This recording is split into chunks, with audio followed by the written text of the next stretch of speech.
Alright, so naririto akong muli. Walang iba kundi si Magenta para dito sa Pilipinas Politox. So ang magiging topic natin ngayon ay rekta na tungkol kay Rodante Marcoleta. Ang title ko today is ang makabagong senador sa panahon na ito.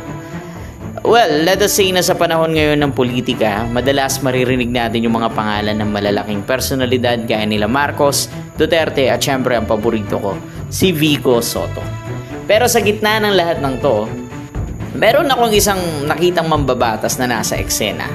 Kilala siya sa kanyang tapang, talino, tsaka galing sa debate at matinding paninindigan. Siya si Senator Rodante Marcoleta or Marcoleta. Pero bakit nga ba tinatawag siyang makabagong senador sa panahon na to? Pero anyways, gusto ko nga lang palang i-clarify sa inyo. Hindi ako tungkol sa party list. It doesn't matter sa akin bilang Magenta kung galing ka sa pink, galing ka sa yellow, galing ka sa liberal, galing ka sa green, or galing ka sa red, or Vico Sotto ka, meron ka sarili, or independent ka. Wala akong kinakampihan na kahit anong uri ng partido. Para lamang sa akin, nag-a-analyze naman ako ng mga politician na nakikita ko na better sila kahit sabihin mo na nandito siya sa left side or sa right side. It doesn't matter to me. Kaya nga nire-review ko si Marcoleta or Marcoleta dahil isa siya sa mga senador na I think gusto ko. Okay, that's my personal opinion. Sana naman walang pakialaman dyan. So, kanya-kanya naman tayong opinion pagdating sa politika. Pero pwede ko bang i-defend kung bakit isa siya sa mga naging favorite ko. Ganito kasi yan. Sa ngayong araw na to, pag-uusapan natin yung political journey, kontrobersya, tsaka mga paninindigan ni Marcoleta at kung paano siya naiiba kumpara sa ibang mga senador at kongresista sa kasaysayan ng Pilipinas. Si Rodante Marcoleta ay nagsilbi bilang kinatawan ng Sagip Party List sa kanyang mga termino. Nakilala siyang hindi lamang bilang isang ordinaryong kongresista, kundi bilang isa sa mga pinakamalakas na magsalita sa plenaryo. Banggitin ng ABS-CBN franchise controversy 2020, isa siya sa pinaka-vocal na tumutol sa renewal ng franchise. Nagmarka sa kanya bilang isang matapang na politiko na handang sumalungat sa malalaking institusyon. Dito pa lang nagsimula nang maukit ang pangalan niya sa publiko bilang isang taong hindi natatakot na lumaban kahit sa napakalaking higante sa media network. At ano nga ba ang kakaiba kay Marcoleta? Eto, Marcoleta's style in politics. Una kasi, kung mapapansin mo sa kanya, yung kanyang debate style. Sa bawat privilege speech, halos palaging may mabibigat na punto at diretso sa kalaban. Like direct, no-nonsense style, straight to the point, mahilig gumamit ng datos, batas at references sa kanyang mga talumpati. Pangalawa, fearless positioning. Hindi siya basta nakikisabay sa agos ng popularidad. Kadalasan, siya ang kontra-agos. Pangatlo naman ay ang alignment with bigger power blocks. Halos lagi siyang nakikita bilang kaalyado ng mga administrasyon, lalo na nung panahon ng Duterte at maging sa ilalim ni Marcos Jr. actually. Ang mga kontrobersya ay sa part 3. Siyempre, hindi buo ang larawan kung hindi natin babanggitin yung mga naging controversials niya. ABS-CBN issue. Pinuri ng ilan bilang matapang pero binatikos ng iba bilang pag-atake sa press freedom.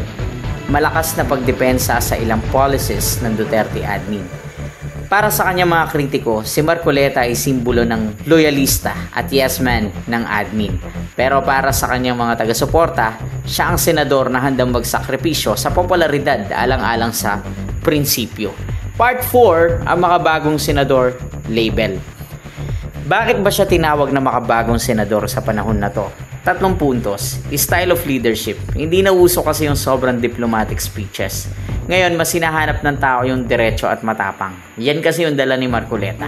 Number 2, willingness to tackle giants. Hindi siya takot bumangga kahit sa pinakamalalaking institusyon gaya ng media o malalaking kumpanya. Number 3, adaptability sa political landscape. Marunong siyang makisabay sa bagong narrative ng national politics, lalo na sa usapan ng foreign policy at governance reforms. Kung tutuusin, si Marcoleta ay representasyon ng bagong klase ng senador, isang mambabatas na hindi lang basta gumagawa ng batas, kundi nakikipagbakbakan din sa arena ng public opinion. Kung ikukumpara sa mga tradisyonal na senador, masasabi natin kakaiba si Rodante Marcoleta. Maaaring hindi lahat sumasang-ayon sa kanya, pero isang bagay ang malinaw. Nakagawa siya ng marka sa ating politika.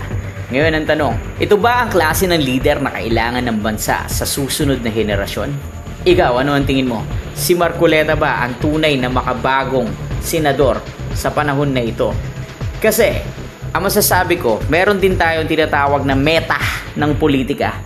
Sa bawat laro, tinatawag tayong meta. Sa basketball, may dominant player. Sa Mobile Legends, may hero na OP. Pero sa politika, meron din man tinatawag na meta. At kung meron, bakit sinasabi ng iba na si Rodante Marcoleta ang tunay na meta ng politika ngayon? Ang ibig kasing sabihin ng meta is most effective tactic available. Sa politics, ito ang pinaka-epektibong style para makasurvive at makapangibabaw. Out of nowhere, paano nanalo si Marcoleta? Mas sikat pa si Pacquiao sa kanya, si Philip Salvador. And nagulat nga rin ako, kahit yung isang paborito ko, tinalo din niya. Hindi naman tinalo literal, kumbaga si Marcoleta nakapasok. Pero meron ako isang paboritong politician dyan na hindi nakapasok. Sa Senado sana. Isa rin yun sa mga pinaka-bet ko. Pero, napaka-effective kasi ng political style ni Marcoleta. Hindi kasi siya pinasikat, hindi rin siya pinapayaman. Pero bakit parang laging nasa eksena at may mabigat na boses siya? Yan ang meta. Kasi, base sa background niya, ang party list representative naging recognizable dahil sa ABS-CBN franchise controversy, nakilala bilang Slayer of Giants. Hindi siya nakatali sa showbiz charisma, gaya ng mga iilan. Ang dala niya ay agresibong pananalita at paninindigan. Kung si Vico ay poster boy ng transparency, si Marcoleta naman ay mukha ng tapang at paninindigan. Direct to the point, walang paligoy, walang palamuti, diretso, minsan blunt. Number 2, walang takot sa walalaki gaya ng ABS-CBN, oligarchs, big issues, hinaharap niya kahit unpopular. Number 3, strategic loyalty. Marunong pumosisyon kung nasaan ang kapangyarihan pero hindi nawawala sa sariling kulay. Kaya ang mga controversials niya like ABS-CBN shutdown, pinuri ng ilan, kinutya naman ng iba. Palaging pro-admin, tingin ng kritiko, tuta ng kapangyarihan. Pero sa kabilang banda, tingin ng supporters, consistent at loyal sa prinsipyo. At ito ang tunay na meta sa politika. Kahit ikaw ay kontrobersyal, basta't matatag at consistent, may audience at support base ka. Bakit meta siya? Dahil, kumbaga, kagaya nila Vico, meron kasing transparency. Right? Parang may ganun siya. Pero, gaya ng sinasabi ko, alam ko marami akong fans ni Vico na nanonood sa akin. Pero, wag nyo din i-disregard na meron din tayong mga ibang politicians na magaling din naman sila. Just give them a credit. Siguro wala lang sila minsan dun sa kulay na gusto natin. May green, may pink, may red.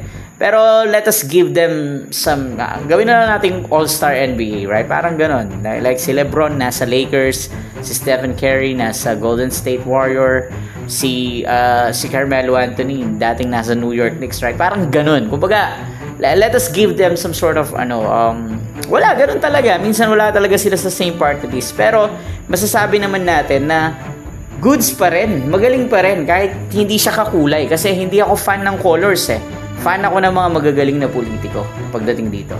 Anyways, sana nagustuhan ng video ko today. For Pilipinas Politox, maglalabas pa rin ako ng iba't ibang politics. Pero ang pinaka-paborito ko right now, ang pinaka-top 1 ko, walang iba pa rin kundi si Vico Sotto. Kung hahabol siya sa 2028, ang boto ko ay na kay Vico. Anyways, thanks for watching.